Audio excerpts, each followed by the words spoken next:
Então vamos lá. Cine Consciência, Arthur, a Lenda da Espada. O que a gente pode aprender? Esse filme, ele é quase que um tratado de psicologia, um tratado filosófico, e é muito interessante que logo que eu assisti, eu gostei muito e comprei o filme depois para poder estudar ele e passar em algumas vezes em dinâmicas, né, em empresas e nesse Cine Consciência que eu fiz uma vez ao vivo, como eu já disse para vocês. E aí eu comentei com um amigão, que é um cara bem com a mente expandida e que adora filosofia, ensinos e tal. E eu comentei desse filme. E ele falou assim: pelo amor de Deus, não consegui assistir o filme, parei logo no começo, aquela barulheira, aquelas armas, os caras voam lá na. Aí eu falei assim: bom, você vê como que o mundo realmente é redondo, né? Enquanto uns amam, os outros não gostam. E não tem certo, não tem errado. A única questão que eu estou falando isso pelo fato de que às vezes a gente se prende na forma, né? E deixa passar riquezas de conteúdo. E esse filme, ele tem. Eu até gosto da forma dele, eu gosto do Guy Ritchie, dessa coisa meio vai e volta, você não sabe o que vem primeiro, se ele está falando de uma cena que antes e depois. É um pouco alucinógeno ali, né? Mas ele faz você ficar com atenção full time ali nele, né? Então, essa mensagem é o seguinte: vamos deixar de lado a forma, tá bom? Porque se a gente for julgar a forma, a gente não vai aproveitar o tanto que tem de conteúdo. Essa é a primeira mensagem. E aí eu já quero ir direto à mensagem principal. Já anunciei que o assunto que a gente ia falar era principalmente ego, consciência, medo, jornada do herói. Até porque quem participou do anterior é do mesmo diretor, o Guy Ritchie, e a temática de Pano de Fundo é a mesma. Até pergunto para vocês aqui se manifestarem aí. Quem participou do anterior e desse, deu para notar a evolução, primeiro de cenário, roteiro, verba para fazer o filme, mas conseguiu ver o link entre os dois filmes, do Revolver e Arthur, a Lenda da Espada? Faz os comentários aí, porque ou se alguém quiser abrir o microfone, é só pedir, tá bom? Oi, boa noite, Luiz Fernando, boa noite a todos. Isso. Quem for falar, como eu estou gravando, fala o nome, de onde está falando, e aí faz a pergunta ou o comentário. José Sérgio, eu estou em Cabo Frio. Legal. Tá me ouvindo? Sim, ouvindo. Ok. Então, o que tem em comum é que o diretor conhece profundamente a alma humana, né? E as características ali, ego, essas coisas, estão muito presentes nos dois filmes. Muito legal teu comentário. Aliás, vou começar por aí então, né? Porque é sempre assim, né? O que se apresenta, a gente continua. O filme ele traz, além desse conhecimento, né, da alma humana, eu diria da psique humana, dos arquétipos, né, das questões que nos norteiam de várias óticas. A gente pode olhar uma análise do ego. Você tem um elemento freudiano, para quem gosta um pouco dessa parte mais teórica, né, que vem do trauma. Você vê que o trauma da infância dele tinha muito que levou depois a ele ser quem ele era, ou lidar com os medos, com as dificuldades que ele tinha. Tem Jungiana, né, de Jung, porque o sonho é o que traz tudo isso para ele. Ele não tinha isso na vida do dia a dia, mas o sonho dele levava ele para esse lugar, para esse medo, etc. Você tem o lado oculto, mais, vamos dizer, espiritualista, oculto, ou com a presença da maga, da magia, dos elementos da natureza, dos animais ali que representam arquétipos ou animais de poder. E você tem a história clássica, né, do mocinho, do bandido, do antagonista, né, que gera todo o motivo do filme. Então a gente pode analisar esse filme de várias maneiras, mas bem colocado a sua participação, José Sérgio, porque de fato o filme tem uma narrativa e por trás muito conteúdo. E aí eu quero fazer alguns pontos assim, né? O primeiro deles é que eu citei que apesar de o filme ter, né, o mocinho, o bandido, o antagonista dele que faz a história se desenvolver, Quem reparou que o filme não tem paixão, porque não tem um par romântico?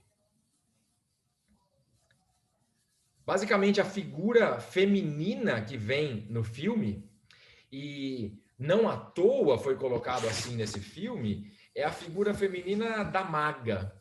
E olha que interessante, porque na história tradicional do Rei Arthur, você tem o mago Merlin como protagonista principal. Nesse filme, você tem a enviada do Merlin. O diretor tira a figura do Merlin, talvez porque não queria chamar atenção para isso tudo, mas ele consegue colocar a magia, o oculto, a presença da natureza, e ele consegue colocar através da maga, uma enviada do Merlin, ele coloca dois elementos fundamentais ali. Primeiro, a consciência. Quem traz para o Arthur todo o sopro de consciência, a intuição e onde ele busca a sua essência, a orientação, né? A mentoria. E por outro lado, traz a figura feminina, o lado feminino dentro dele que ele tem que resolver. E é muito interessante porque, entrando nos spoilers, né? Na hora que ele está sendo levado lá, até a maga põe um capuz nele. E não foi um capuz para ele não saber onde ele estava indo, foi para ele parar de paquerar ela, para ele parar de olhar para ela como figura feminina. O Jung tem uma trilogia de livros chamado, eu recomendo esses livros, eu já indiquei, que é Xi, Ri e Ui, que fala da psique feminina, da psique masculina, da psique do casal. O homem só consegue entender a sua porção feminina quando ele entende a porção feminina dentro dele mesmo. Porque senão ele fica projetando no lado feminino o lado sexual, o desejo. E aqui eu não estou falando de gênero, de sexo, estou falando dos lados que todos nós temos, né? Das porções, até porque fomos criados pela porção masculina e feminina, um princípio hermético também, que a gente falou no último encontro, o princípio do gênero, todos nós temos. E aí traz para o cenário, para o filme, a figura feminina, que era muito mais a figura feminina de ele trabalhar dentro dele, essa figura feminina, e a intuição e a consciência, do que qualquer par romântico, né? E eu estou vendo que o Bruno Gomes entrou aqui, eu sei que ele é um estudioso desse filme, ele assistiu algumas vezes, depois na hora que você abrir o microfone, você fala pra gente, tá bom? Você vai participar com certeza. Então é isso, a maga, figura ali feminina, para a gente analisar. Mas vamos fazer um retorno, uma trajetória geral assim do filme, tá?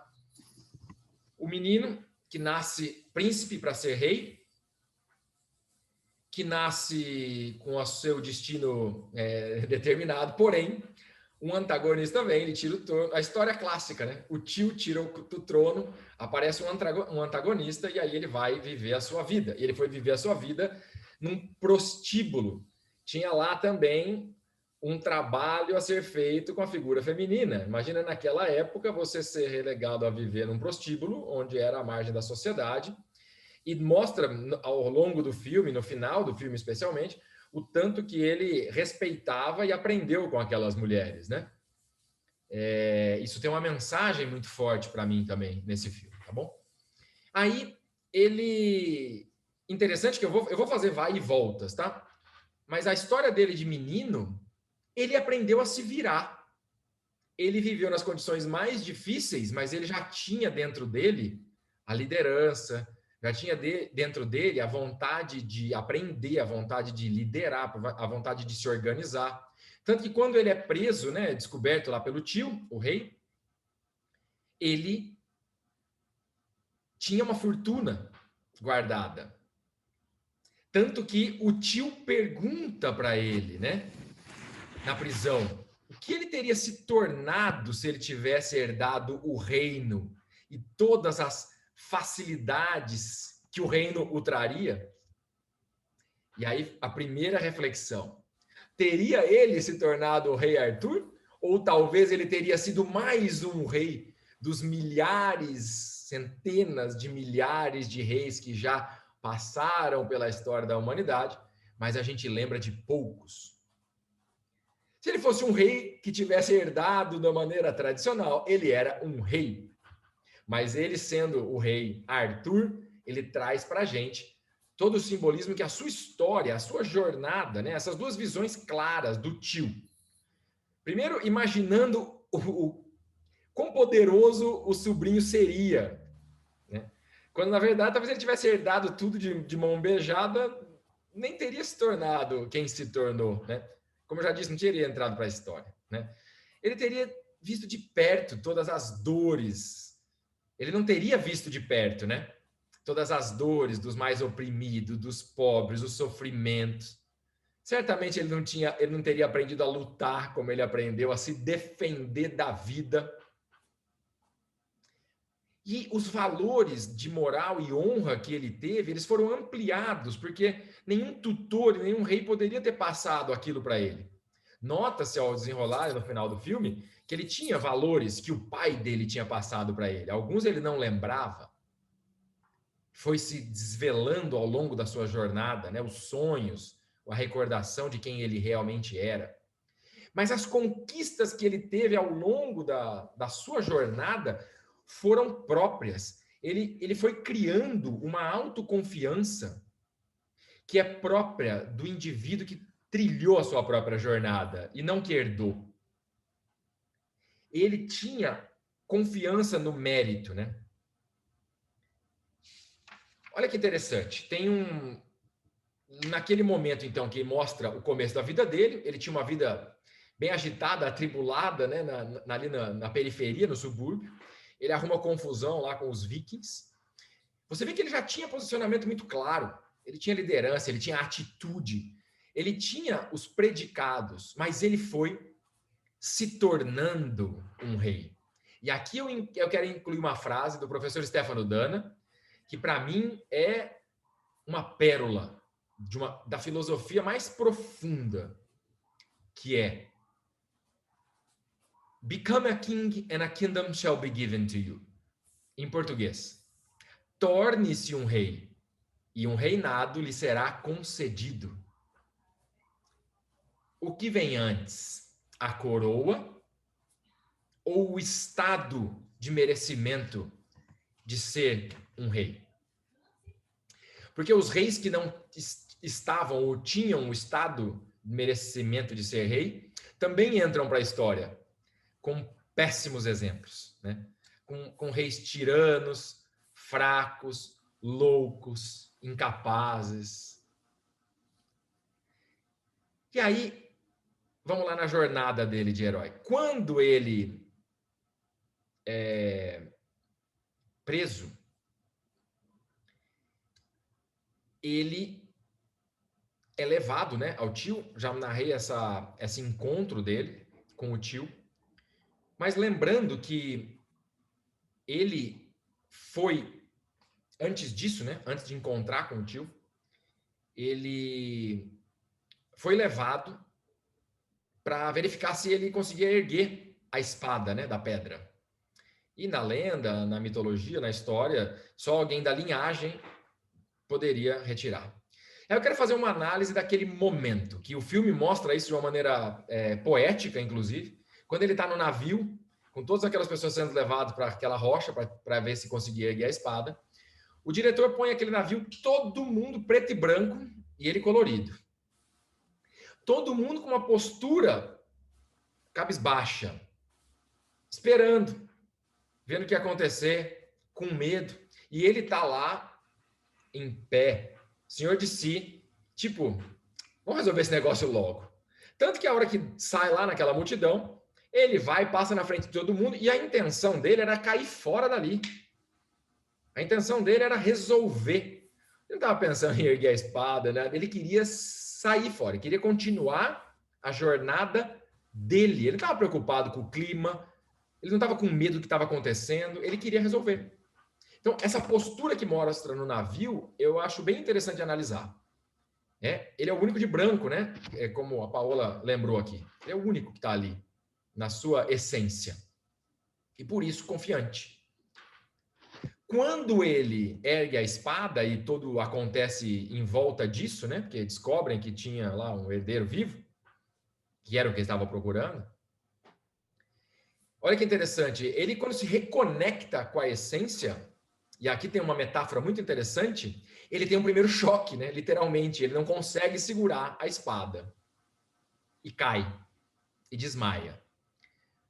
Os processos de enfrentar-se a si próprio, de entender a sua missão, de cair na real do que aquilo que você tem que fazer é grandioso e ao mesmo tempo não vem com facilidades, causa um choque. Causa um desmaio súbito. Causa um inconsciente, deixa eu sair fora daqui porque acho que eu não estou afim dessa missão. Os relatos das pessoas que, abre aspas, né, iluminaram, passaram por dificuldades em vários aspectos da vida, né? Seja no aspecto mais de essência espiritualístico ou grandes líderes, empresários que transformaram o mundo, e sempre tem aquela hora de falar, será que eu vou dar conta disso? Porque nessa jornada, né, você tem um primeiro momento que é de negação. Essa história não é minha, não. Eu não quero esse fardo. Tanto que depois, quando ele acorda na prisão e o tio vai lá, e ele oferece. Cara, me dá minha liberdade, eu sumo. Eu não quero saber dessa história. Aquilo era verdade daquele momento, porque ele estava querendo fugir daquilo. Mas é o primeiro encontro, porque lembra quando ele pega a espada e o poder que tem naquilo abre o sonho dele. Abre os medos, os traumas de uma maneira tão poderosa e forte que ele acha melhor não se ater naquilo. Mas não tem como fugir da missão, do propósito, do sonho. Não tem como fugir. O máximo que pode fazer é adiar. E toda batalha adiada é vitória para o adversário, né? Como já disse o filósofo. E aí eu faço a reflexão, né? Vamos voltar lá ao ponto de que preço que a gente paga para sair fora da nossa história, da nossa realidade, né? Enquanto ele vai negando, enquanto ele vai não querendo segurar a espada, tudo é difícil. Tudo parece complexo e vai até o momento que não tem jeito. A jornada do herói, ela vai te levar para um caminho em algum momento de escuridão, do Darkland no filme, né? Das terras sombrias, onde você vai ter que enfrentar suas próprias sombras. Hoje o psiquiatra Dr. Wilson Gonzaga postou um vídeo falando disso. Todo mundo quer iluminar, quer ir para a espiritualidade, ficar paz e amor, e fala de coisas maravilhosas, e namastê, blá, blá, como se fosse possível negar as sombras. O problema só vai ser adiado. Na jornada da consciência do herói, só tem um jeito, que é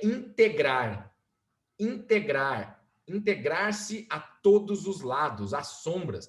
E essa mensagem é muito bonita do lado feminino, da intuição, da consciência, da maga, que leva ele para o lado mais difícil, e até o líder lá, né, o personagem negro, que era o escudeiro do rei, do Merlin, inclusive, né, e um dos cavaleiros depois da Távola Redonda, me foge agora o nome dele, que é quem estava ali com a missão de protegê-lo e levar adiante, fala para ela, né, mas maga, levar ele para lá é muito arriscado, pode ser que ele não volte. E ela fala, não, é o único jeito dele se reencontrar com quem ele é. E aí ele vai para aquele pântano, luta com os bichos mais terríveis, luta com os... sai todo estrupiado. Chega ao ponto de desistir, joga essa espada longe. Chega ao ponto de falar, não quero esse negócio para mim. Mas quando ele fala não quero, ele já tinha vencido os monstros. O Carles quer fazer algum comentário? Um só, Fernando. A que mais me marcou nesse filme, quando ela leva para aquele mundo das sombras, né? Ela diz assim: eu tenho que levá-lo até o esgotamento para que morra o ego dele. Ela usa essa frase e é muito forte pra caramba. É isso aí. Você tem que fazer isso. Se escutar os 12 trabalhos de Hércules, da mitologia grega, vai encontrar essa narrativa. Se estudar a filosofia, a psicologia, você vai encontrar essa narrativa. Porque A gente falou no anterior, né? É domar o ego. Precisa ter. Como tem uma frase minha, eu vou postar de novo aí, que é: quem não teve uma batalha de vida e morte com o ego não está pronto para o próximo passo, né? E olha que legal, você falou do ego, Carlos, então vou aproveitar o teu gancho, né? Vai para o Darklands, vai para a profundidade, não tem como, tem que integrar as sombras. E para integrar as sombras, tem que integrar ego e consciência, tem que entender. E aí vem no meio do caminho medo. Tem que enfrentar os medos, tem que enfrentar de frente. Então ele enfrenta os medos em vários momentos, tanto ali e depois também, né? Antes, quando ele está naquela coisa de não consegue segurar a espada direito nas lutas, e depois também, ele ainda termina a sua jornada quando ele vai ficando pronto. Sempre o medo está ali acompanhando até o final, até a luta final com o tio dele. Agora, do ponto de vista do ego, a maga traz uma analogia e, ao mesmo tempo, também uma explícita colocação muito interessante, porque ela fala do ego, fala ali, ele luta com serpente, com bichos, todos os bichos feras que vêm ali para cima dele. E depois disso, quando ele sai na jornada para enfrentar o tio, para ir lá reconquistar, e ele estava fugindo, lembra? Todos os amigos ali estavam fugindo da missão. Quando ele volta, quando ele enfrenta a escuridão, enfrenta os próprios medos, enfrenta o ego, ele volta. Depois que ele joga a espada, reencontra e fala: meu, não vai ter como fugir disso aqui, eu vou fazer o que eu tenho que fazer. Quando ele se reconecta com a essência, quando ele vence o medo, aí ele está pronto. E aí vem aquela história, né? Não adianta ir lá cortar a árvore. Às vezes é melhor afiar o machado, muitas vezes antes. É melhor se preparar, é melhor aprofundar dentro de si. A beleza da pandemia é essa, ela pode nos trazer a oportunidade de aprofundar dentro de si próprio.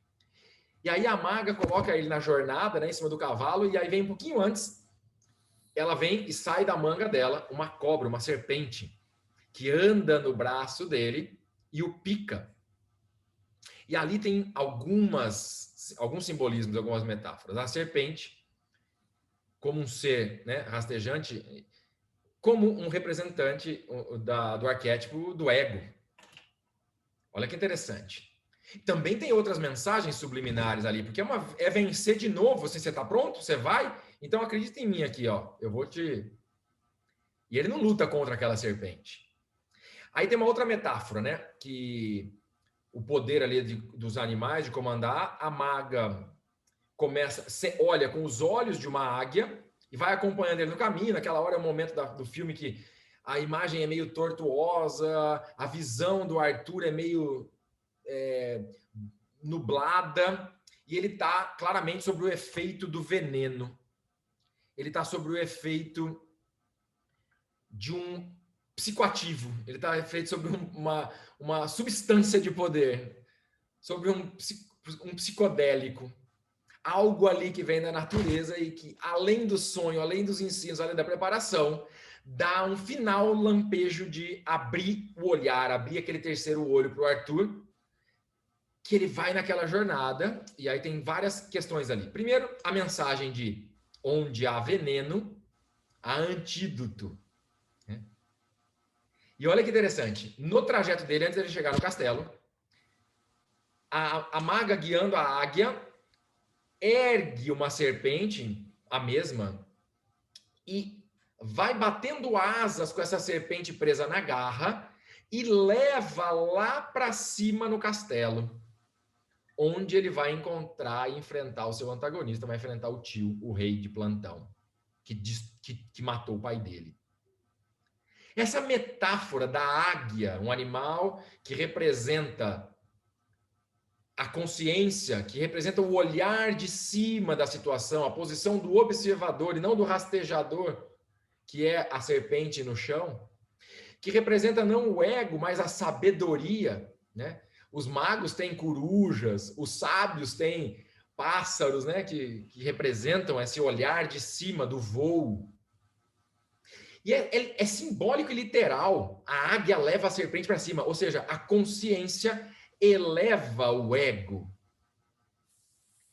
E quando ele chega lá, essa cobra que foi colocada lá em cima, numa visão hollywoodiana ali, e ao mesmo tempo de alucinação ou de um terceiro olho, a cobra começa a ir lá, as pessoas ficam com medo. E quando o rei corta a cabeça da cobra, porque ele olhava para a cobra como um ego. Ele olhava a cobra com medo da serpente. E como que o Arthur olhou para a cobra gigantesca naquele momento? Ele olhou nos olhos. Tem a analogia de ele estava sob o efeito do veneno, ele estava protegido, ele estava com o poder da intuição, da maga, do oculto. Mas é porque ele tinha... Aquilo é um simbolismo de que ele venceu o ego. Ele não estava ali pelo ego, ele não estava ali porque ele queria ser o poder do rei. Ele estava ali para fazer justiça. Ele estava ali para cumprir a missão, para cumprir o propósito, para consertar o que está errado. E a serpente emplumada, né, que vem atrás do yogi ali, do sábio, do iluminado, é o domínio sobre o ego. E é assim que ela se apresenta para ele. Enquanto quem está dominado pelo ego vai fugir da serpente, quem está na doma ou com a capacidade de controle do ego vai usar isso para iluminar a visão.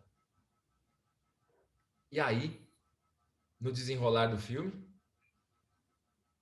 a gente pode usar essa parte para falar de uma coisa bem importante. Quando ele chegou lá, onde tem veneno, tem antídoto, ele estava com o opositor dele no maior poder. O opositor dele estava com todo o poder, quase construindo a torre, quase pronto. Mas a que custo, né? O tio tinha entregue a mulher e a filha em troca de poder.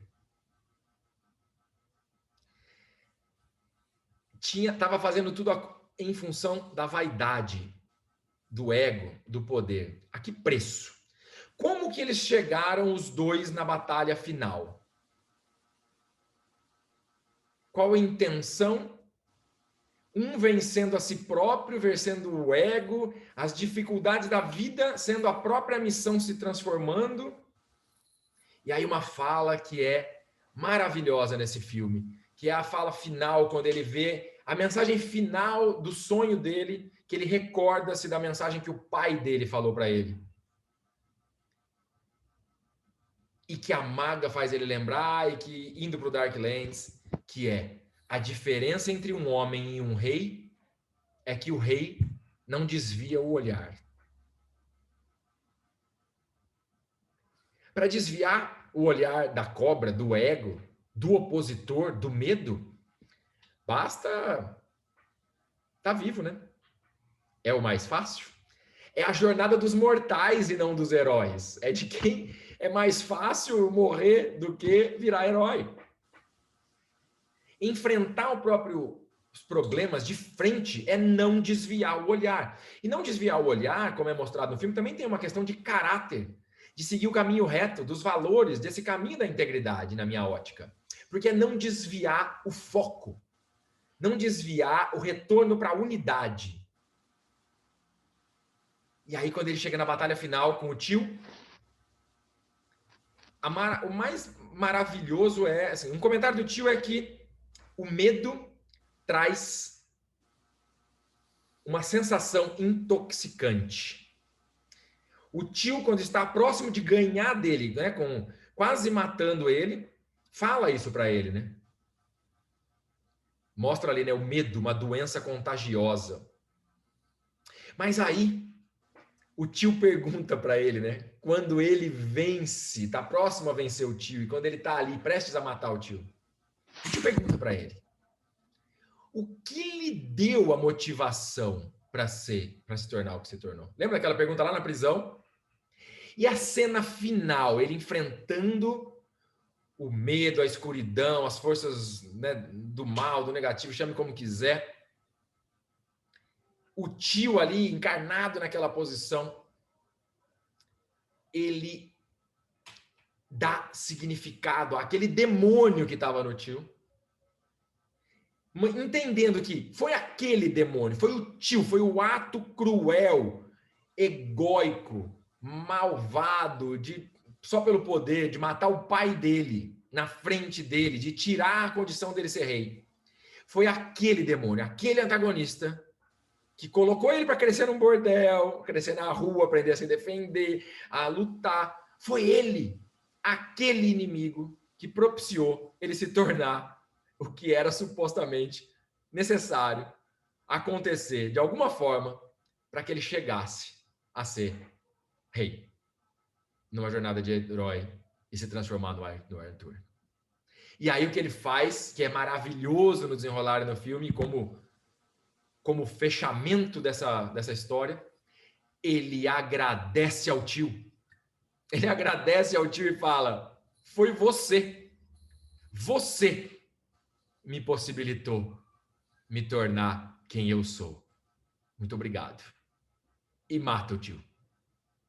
Mata o ego, mata o demônio, mata a escuridão.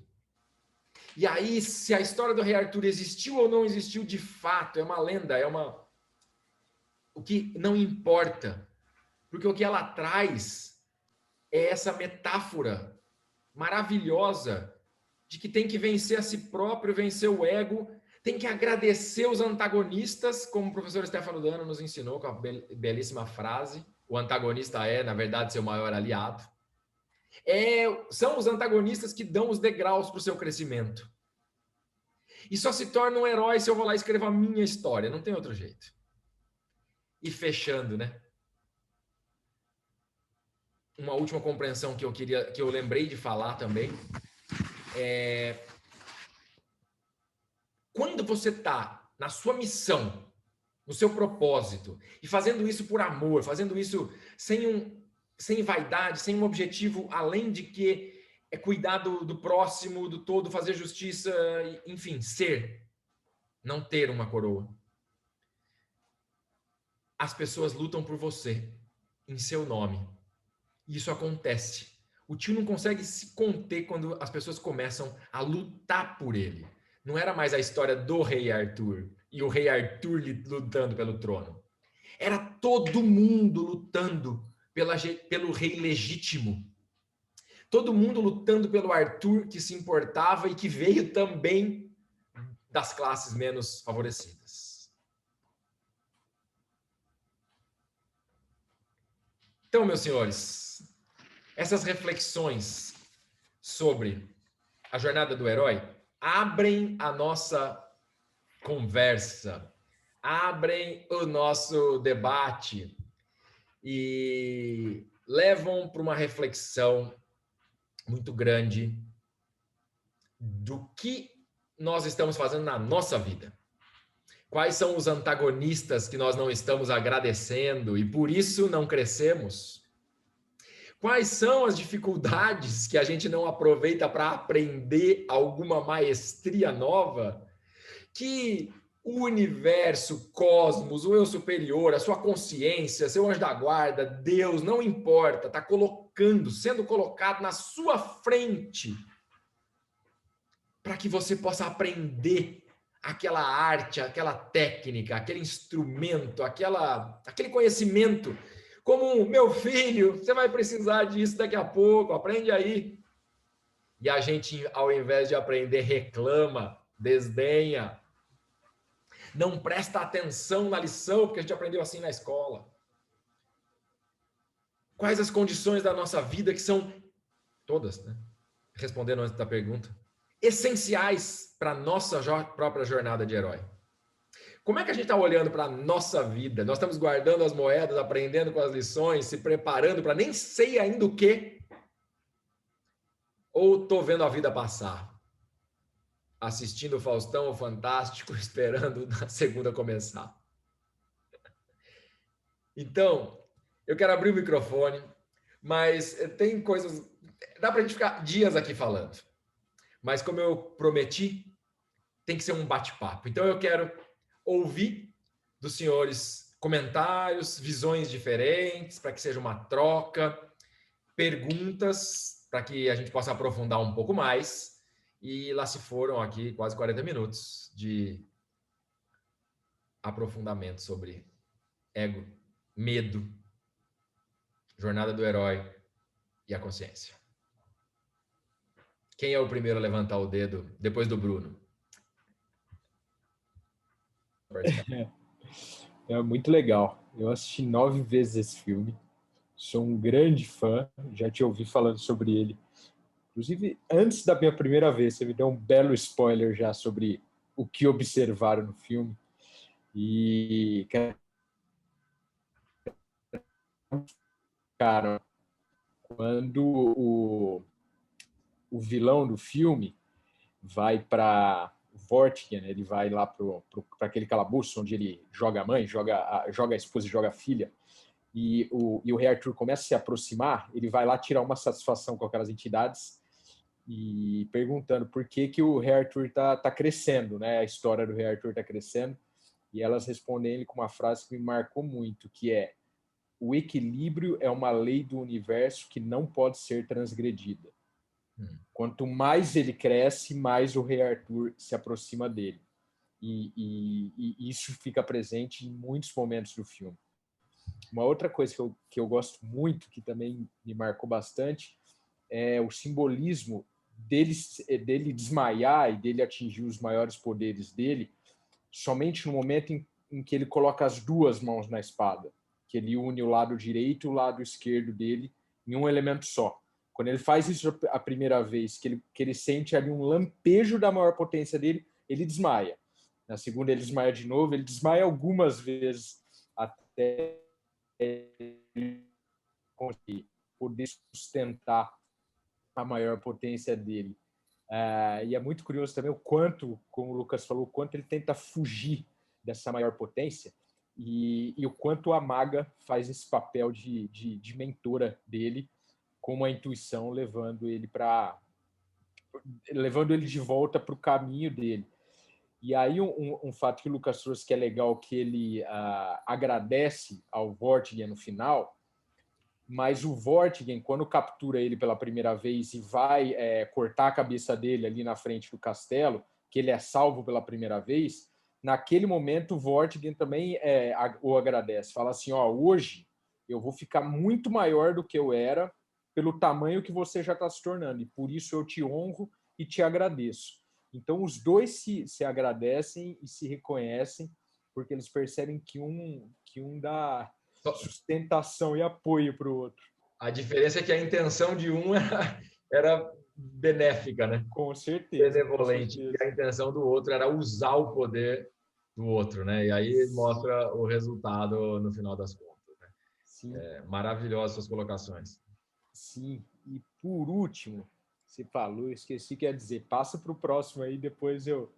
Mas eu quero dizer, tá vendo? É isso que dá a gente ter altas conversas, né? O Bruno já é iniciado nos assuntos da integridade, de tanta gente trocar, né, Bruno? Então, gratidão.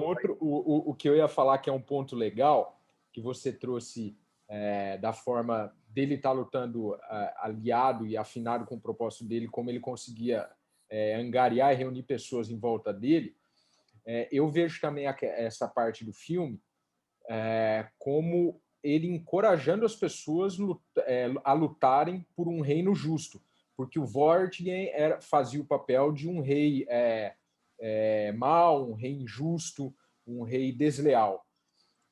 E quanto mais essa imagem de rei mau dele cresce, mais a esperança das pessoas por um rei bom e um reinado bom cresce.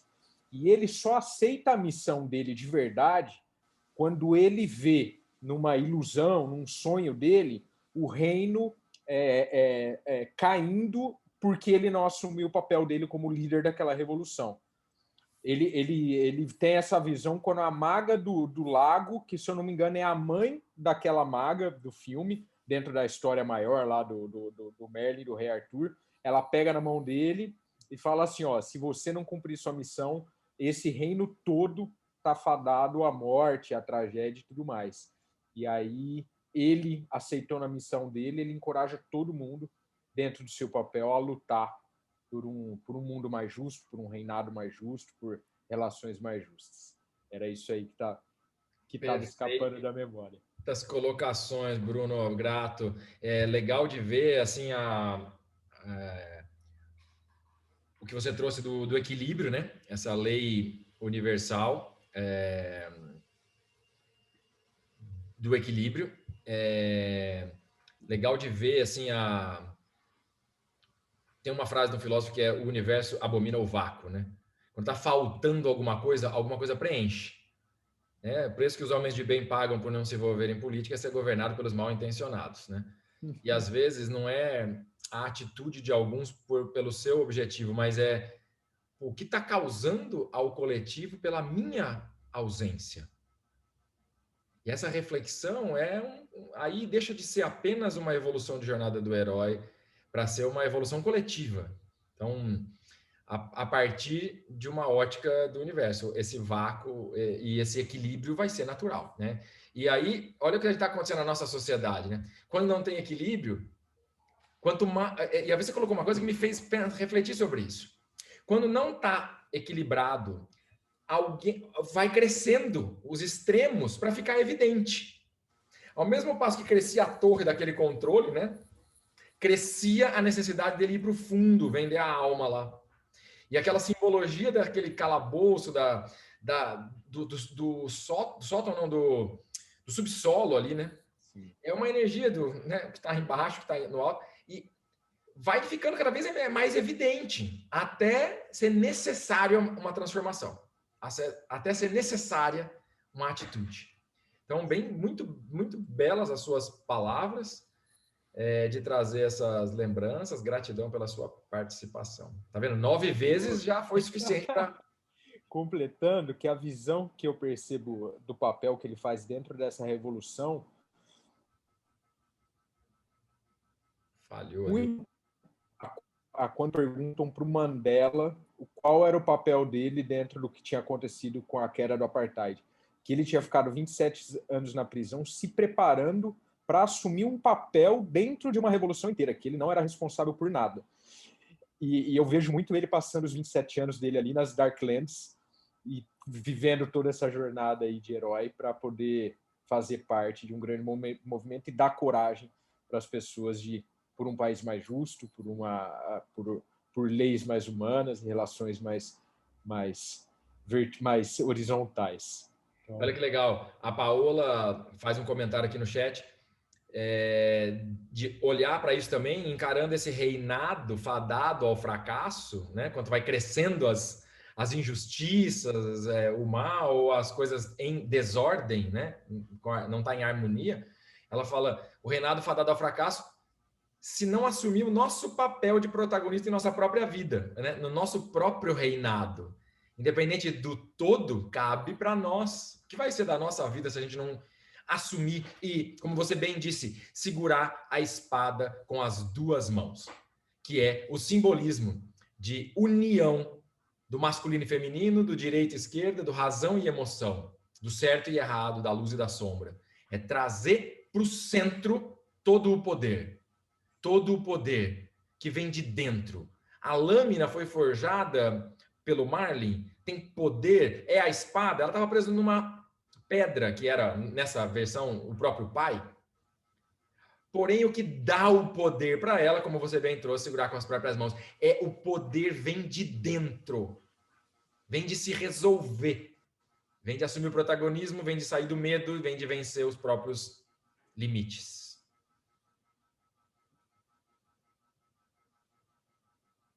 Muito bom. Tem José Sérgio Prazeres com a mãozinha levantada. Qualquer um tá aberto aí para a gente trocar. Vamos lá.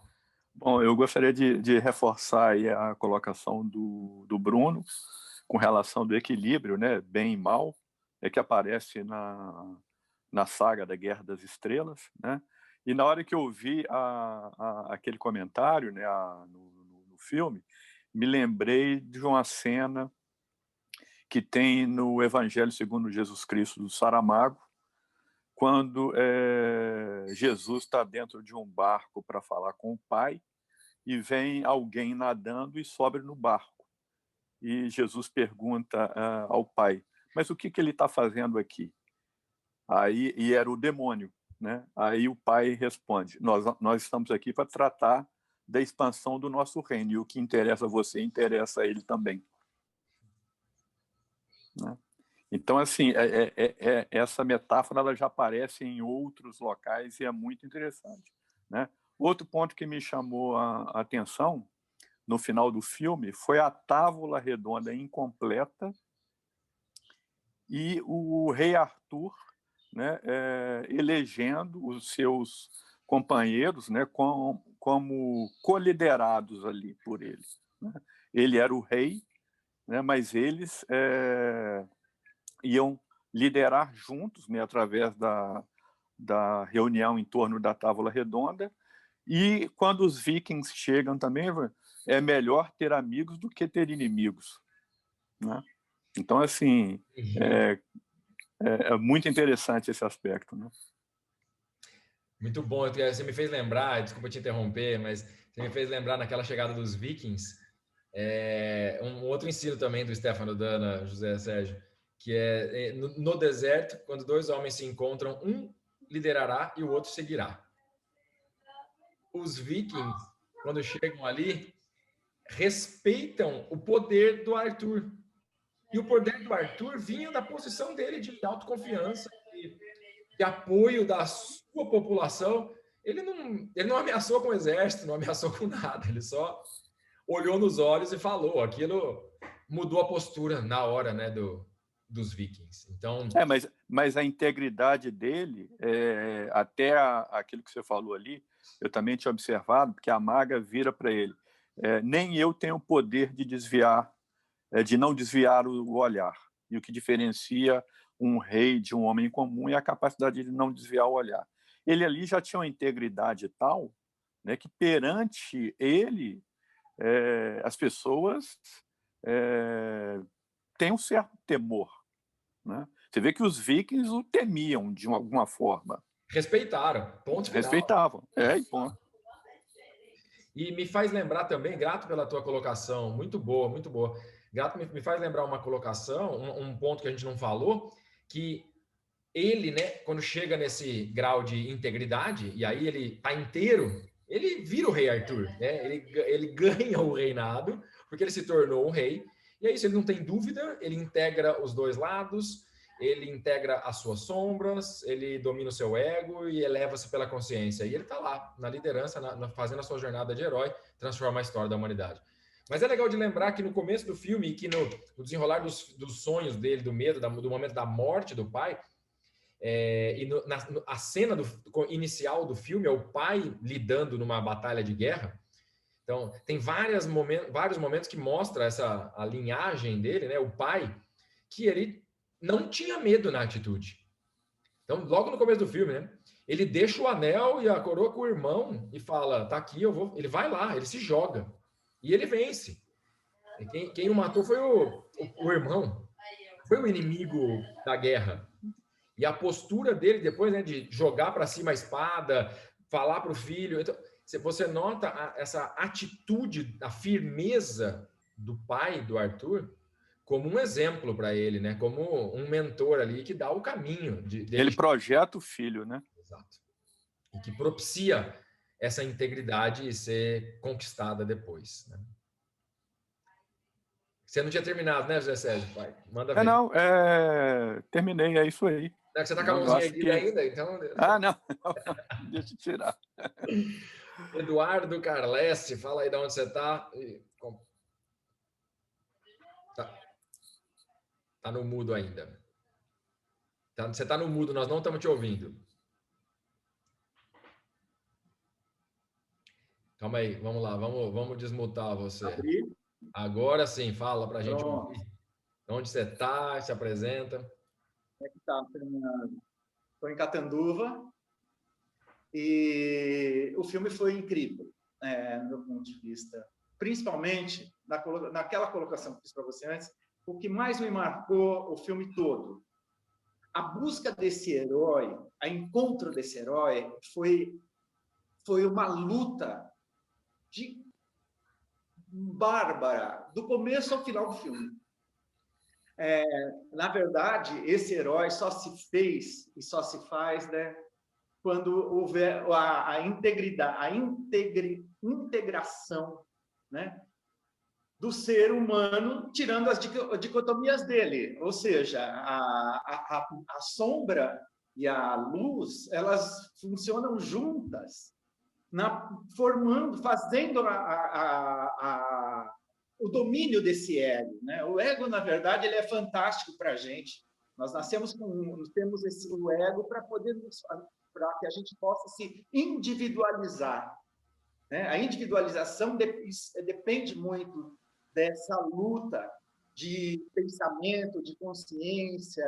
Eu achei a luta que ele teve durante o tempo todo, né, encontrando desde a grande escuridão, encontrando lembranças, encontrando a missão que o pai deixou para ele, foi uma grande sequência de fatores que levaram ele a ser o Rei Arthur, que é aonde, acho que na nossa vida, as coisas pegam muito, porque a gente teve um hábito, a gente teve uma formação que gosta muito de excluir e de selecionar. Então, você pega a vida das pessoas, você pergunta assim, como foi a vida do fulano? Eu queria saber a história de um cara que foi um expoente e tal. Normalmente, dependendo de quem vai contar essa história, vai contar só as partes gloriosas da vida da pessoa, deixando de lado aquilo que realmente fez a diferença. Porque o que faz a diferença é onde você é colocado para pensar, né? Onde você é colocado para se enfrentar, para olhar para dentro de si mesmo e conseguir integrar esse ego duro e difícil na sua personalidade, de maneira que ele participe direitinho da sua vida no lugar dele, e não como dono da sua história. Então, achei bacana muito isso. Gostei muito desse filme. Muito bom, grato pela contribuição. Quem mais está de mão erguida? Olha, eu estou querendo cutucar aqui, ou estimular melhor, alguma mulher para falar, né? Só tem vozes masculinas aqui, nós temos que ser... precisamos ouvir o lado feminino nessa história. Então, por favor, quem tem alguma mulher de mão levantada aí, a gente vai abrir o microfone mesmo assim. O Alisson quer falar? Fica à vontade, enquanto alguma das nossas mulheres aqui presentes se preparam para falar. Boa noite, rapidinho aqui. Eu sou o Alisson, estou falando do interior de Minas, da cidade de Passos. E o que você acabou de falar a respeito do começo do filme, eu também percebi que o pai tinha dado um direcionamento para ele, o Arthur. Mas com o decorrer do filme, principalmente na hora que eu comecei a ver lá o filho do Bolacha, lá o Blue, né, a persistência daquele garotinho de enfrentar sem medo, aí eu comecei a analisar que o Arthur, ele se escondeu, porque desde o início ele sabia quem ele era, ele sabia que ele era da realeza, ele tinha toda aquela proteção familiar, uma mãe amorosa, um pai guerreiro, um pai protetor, né, que até o último minuto dele ainda lutou, né? E quando ele entrou naquele barco e saiu, a partir do momento que ele foi recolhido por aquelas mulheres, a vida dele toda, ele sabia quem ele era, mas o medo estava tão potencializado dentro dele e foi tão bem representado por aqueles animais lá no Vale das Sombras, porque os animais eram grandes, um rato grande, uma cobra gigante, todos os animais gigantes, né? E voltando naquela primeira cena, se tivesse sido ao contrário, se o Arthur que tivesse sido pego pelo tio, o pai teria enfrentado ali, teria morrido tentando resgatar. Igualzinho o Blue lá, o filho do Bolacha, fez, o pai mandando ele embora, e ele ainda meio que enfrentando e querendo resgatar o pai. Então, assim, eu vejo o medo, esse poder paralisante do medo, e isso é visível nas nossas vidas, na minha vida, em muitos momentos já fui paralisado pelo medo e as consequências disso, né, que perpetua enquanto, igual ela ainda falou agora há pouco, né, a gente não conseguia assumir o protagonismo da nossa vida. Mas, no mais, tem muitas mensagens no filme e muito obrigado pelas contribuições e pela, como se diz, o compartilhamento aí dessas ideias. Obrigado mesmo. O Alisson, uau, ó, já fica aqui mais um. Você vê, tem gente preparada, né? Já fica o convite, já mais um professor para a Escola da Integridade. Já pode se juntar aí, vamos. Já tem José Sérgio, Bruno, Carles que falou. É bem legal ver isso, porque é complementar. A tua fala maravilhosa, porque o Arthur, né? Ele se escondeu. O medo, como o próprio tio dele, né? É uma sensação intoxicante. É uma doença contagiosa, né? A pandemia está aí para nos dar ensino por séculos. Ele se escondeu porque foi a forma de sobrevivência que ele tinha. E aí, ele, no inconsciente, ele sabia quem ele era, mas ele preferiu, e não é a vida de todos nós? A gente fica buscando a essência, se recordar de quem somos, está na moda agora o propósito, né? A missão, o que eu vim aqui fazer? A pergunta filosofal básica, quem somos, de onde viemos? Por quê, né? Então, cada um de nós acaba escondendo, esquecendo, usando deixa lá no inconsciente, ou usa o ego para poder projetar uma figura que não é quem você realmente é. Porque, nota, o Arthur, quando cresceu, o mocinho, ele virou, de certa forma, ele se protegia. Ele era um bom lutador, bonitão, galã, estava guardando dinheiro. O tio dele falou assim, você estava guardando dinheiro para quê? Para montar o quê? Então é isso que você falou, ele sabia quem ele era, ele estava se preparando, ele não sabia bem para quê. Mas ele estava mais no domínio do ego, né? E muito legal a sua colocação, gratidão. Já temos uma mulher prontinha para falar, ou o José Sérgio vai falar de novo aí? Vai lá, José Sérgio, eu não vi nenhuma mulher de mão erguida aqui, eu vou ter que abrir os microfones de todas aqui. Rapidamente, Luiz. É o seguinte, eu queria que você depois comentasse sobre isso, porque você falou da frase do Stefano, né? Se você é um rei, um reino lhe será dado, né? E o que precede, né? O reinado ou o rei, né? O que tem que preceder é o rei, né? A história, ela fala de um reinado enorme, você liderando N pessoas, né? Mas eu queria e é um assunto que eu sei que você conhece bem, a questão do universo portátil. Porque o seu reino não precisa de ser um reino espetacular, maravilhoso, pode ser a sua família, né? Pode ser o seu condomínio, pode ser a sua cidade, pode ser, né? O seu papel não precisa de ser o rei de um país, né? de uma nação, pode ser muito pequenininho, mas ainda assim você será um rei, né? Se você tiver integridade, né? Queria que você comentasse alguma coisa sobre isso. Eu acho que você tem elementos para isso aí também. Legal, grato pela pergunta. A Patrícia está ali, eu estou feliz de ter ouvido uma alma feminina e trazer o outro lado para a gente. Gratidão, Patrícia. Já vou te passar a palavra, mas responder essa provocação, a pergunta. De fato, a frase do Stefano é: torne-se um rei e um reinado lhe será concedido, né? Primeiro a gente se transforma, depois acontecem as coisas nas nossas vidas. Tudo que vem a nós, e existe um conceito, né, os estados emocionais antecedem os fatos. Primeiro a gente vibra, depois materializa e manifesta. Que é difícil da gente, numa percepção comum, enfrentar isso. Vai dar uma aula, live, bate-papo, exclusivo só sobre esse tema, tá? Sobre os estados antecedem os fatos. Mas sobre o rei, concordo com você, fala de Jesus, né? Meu reinado não é deste mundo. E aí muitos interpretam, então ele é rei de um outro lugar, ou dos céus.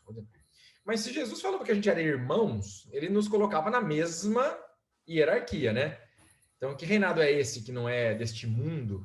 Que reinado é esse que certamente não é o poder? O rei mais conhecido da humanidade é o rei Salomão, que diz a lenda que quando pediu a Deus, no momento da sua coroação, tinha esse rito, né, de Deus conceder um pedido. Ele não, diferente dos outros reis antes dele, que pediam poder, fama, dinheiro, conquistas, ampliar o seu reinado, Salomão pediu sabedoria. E aí Deus teria dito a ele: lhe darei, não, porque pediste sabedoria, lhe darei também poder, riquezas, conquistas. E a história, e bíblica, inclusive, diz que Salomão reinou todo o seu período em paz, né?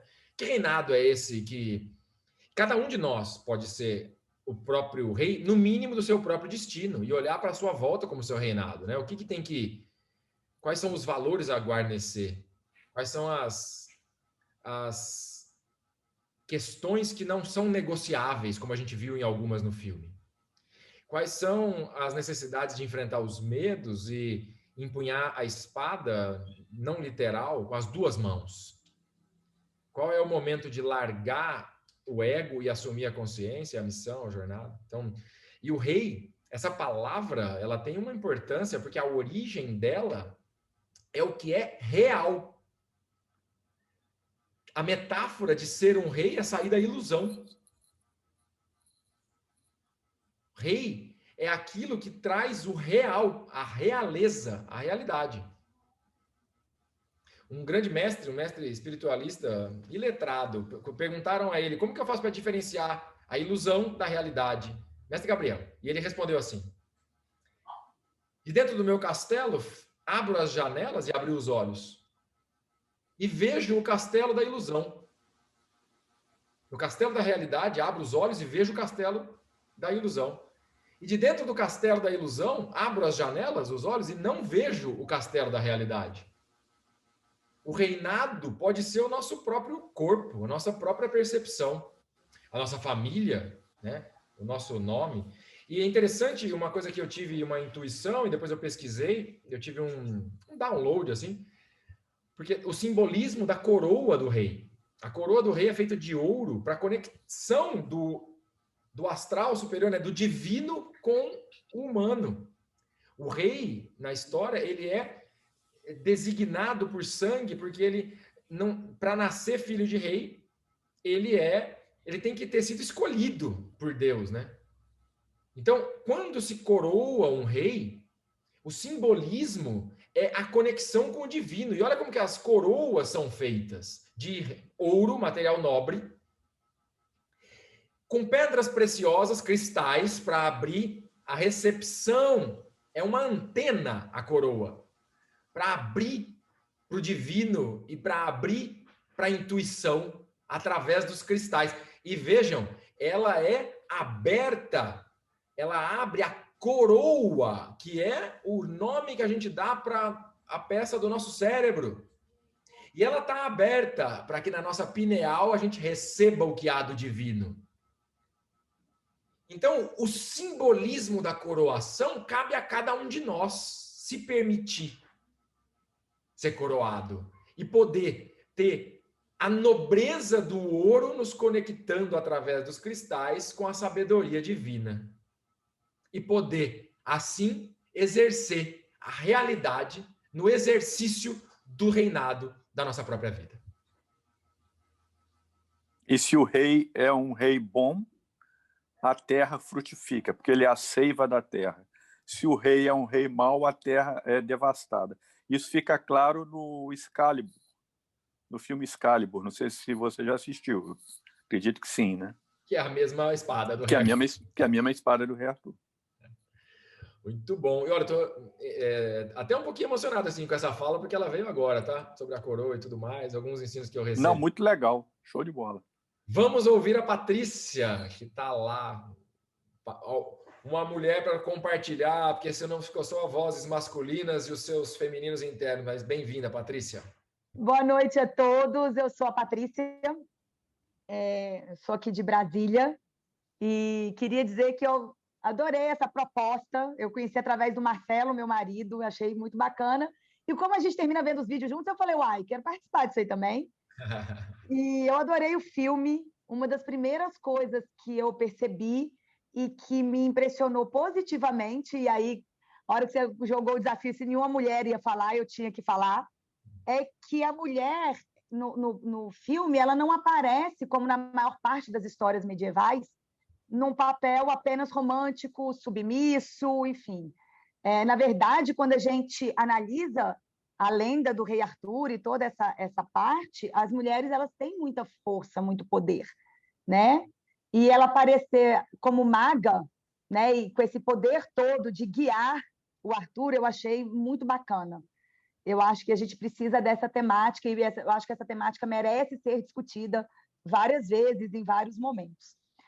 Mas, sobretudo, eu queria colocar aqui que o que me chamou a atenção, e aí foi a parte, alguém já comentou aqui um pouco mais cedo, quando ele vai para o Vale das Sombras, né, para a parte sombria, que num primeiro momento ele debocha, né, e depois ele vê realmente o que é enfrentar tudo aquilo ali.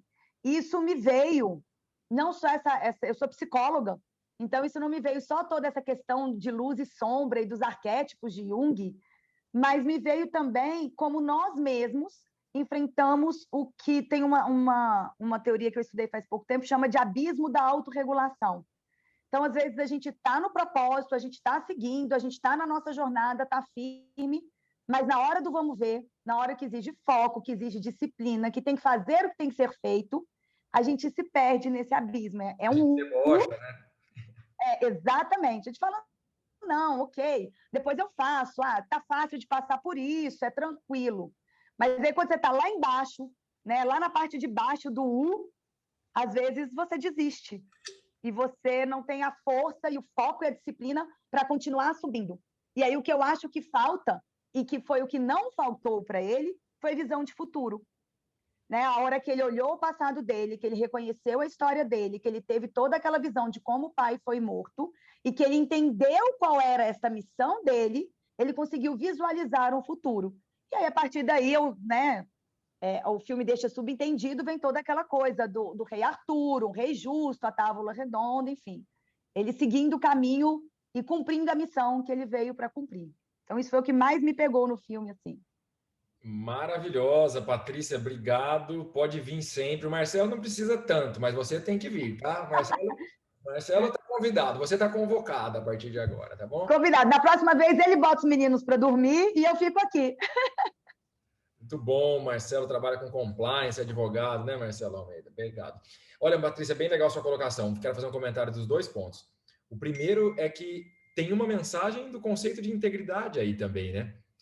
O passado é necessário para nos lembrar quem nós somos, e a visão de futuro é para lembrar quem nós somos. Porque é para lembrar, né, o que nós viemos aqui fazer, é para lembrar a visão, né, que dá essa utopia, que dá o sentido de realizar. Então, agora, só vai virar herói se agir no presente. Então, o passado nos traz para a essência, o futuro nos coloca é assim, aonde você estava, por que você passou por isso, o que você está passando. E olha aqui, lembre-se do seu futuro para saber onde você tem que chegar. Lembre-se do seu futuro. E aí, você pode viver no presente e exercitar esse presente e fazer a jornada de herói. Então, maravilhosa sua colocação. Gratidão em todos os pontos. Nesse me chamou a atenção porque eu me lembrei disso.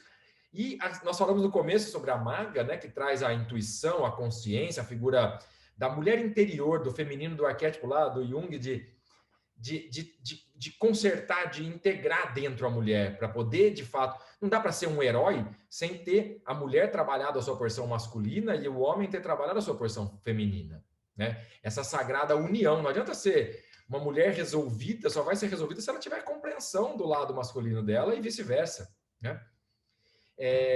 Senão vira doentio, né? E vira desequilibrado, né? Não está no equilíbrio que a gente falou tanto aqui. E tem um outro ponto que eu esqueci de comentar, Patrícia, que você me fez recordar, que o fato de não ter um par romântico nas histórias, seja de Hollywood, seja nas histórias, ele deixou de ser um drama. Porque todo romance acaba em tragédia.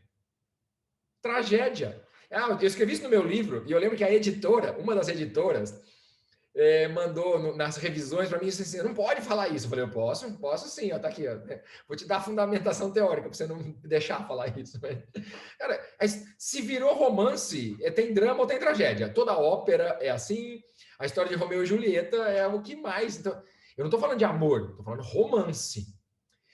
Então, se tem um amor romântico, se tem paixão, e aí a narrativa da maioria das histórias sempre tem alguém ali, uma mulher, que se ela é bem construída, a mulher representa o lado feminino e vice-versa, ou o par perfeito, né? A união que constrói.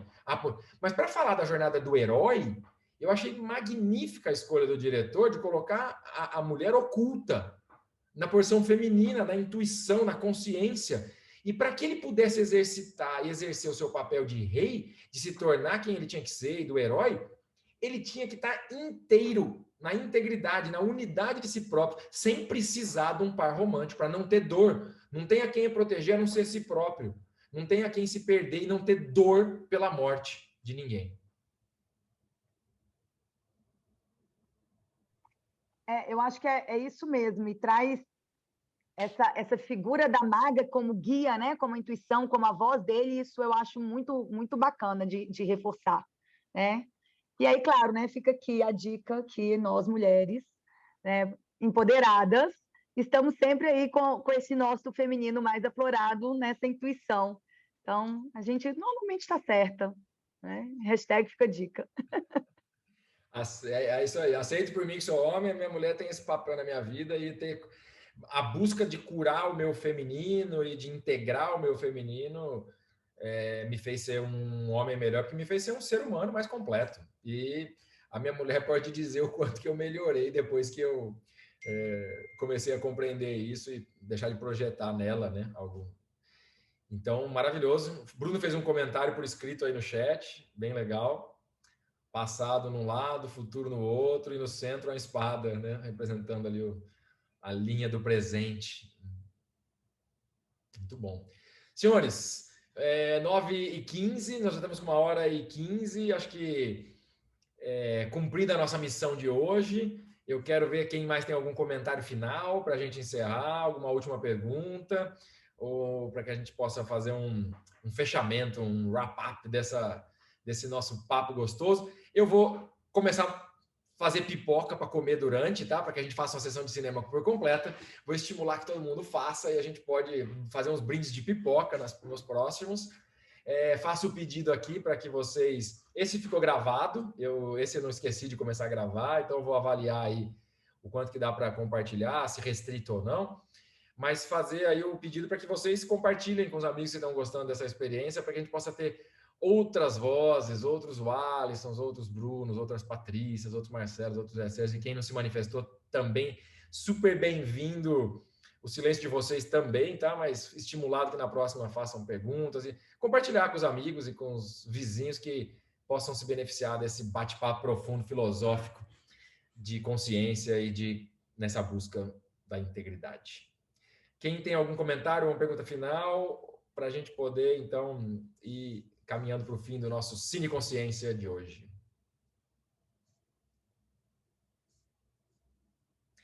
Esse formato, nós estamos formatando uma escola da integridade com cursos online, algumas coisas gravadas, outras acontecendo, vários formatos, materiais. Lancei um podcast que vai soltar os primeiros episódios, mas esse formato de participação, live, aula, troca, seja ao vivo, presencial ou virtual, é um formato que certamente faz parte, porque ele é plural, democrático, então estimulo aí, faço pedido que vocês tragam mais gente para o grupo de estudos e compartilhem as coisas aí nas redes sociais. Gratidão à vida, à essência, à jornada de cada um de vocês, pela participação, pela oportunidade de estar aqui cumprindo a minha missão.